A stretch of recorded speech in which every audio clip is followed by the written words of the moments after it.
আসসালামু আলাইকুম।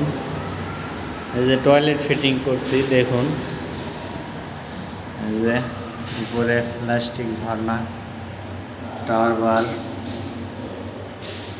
এই যে এটা হলো ডাইরেক্ট পানি, এটা হলো ট্যাঙ্কি, ট্যাঙ্কি থেকে পানি আসবে। এটা হলো হ্যান্ড শাওয়ার, হ্যান্ড শাওয়ার লাগাবে না, এটা হলো শাওয়ার, উপরে শাওয়ার নেবে। আর এটা হলো গরম শুধু ট্যাপ, এটা বদনার ট্যাপ, ডানে প্যানের ডানে,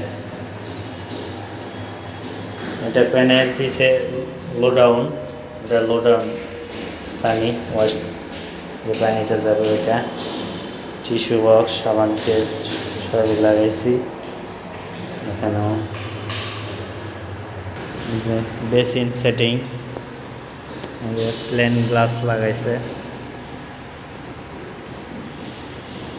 ডিজাইন কিছু লাগাই নাই।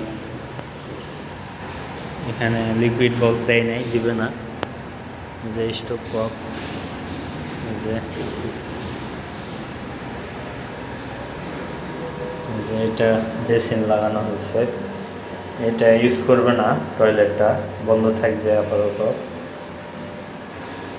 যেটা গরম পানি, এটা হলো ট্যাঙ্কির পানি, এটা হলো হ্যান্ড শাওয়ার, এটা শাওয়ার।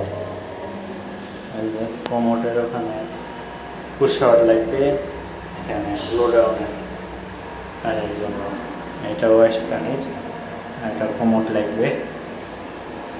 এখানে কর্নার বেসিন দেওয়ার কথা ছিল, এখন যিনি ভাড়া নিয়েছে উনি বলতেছে যে আমার একটু বড় লাগবে, এই টয়লেট ইউজ করবো না, এই জন্য বড় দেওয়া হয়েছে। কেমন হলো, কাজটা কেমন হলো আপনারা কমেন্টে জানাবেন, ভালো হলো না মন্দ হলো জানাবেন সবাই।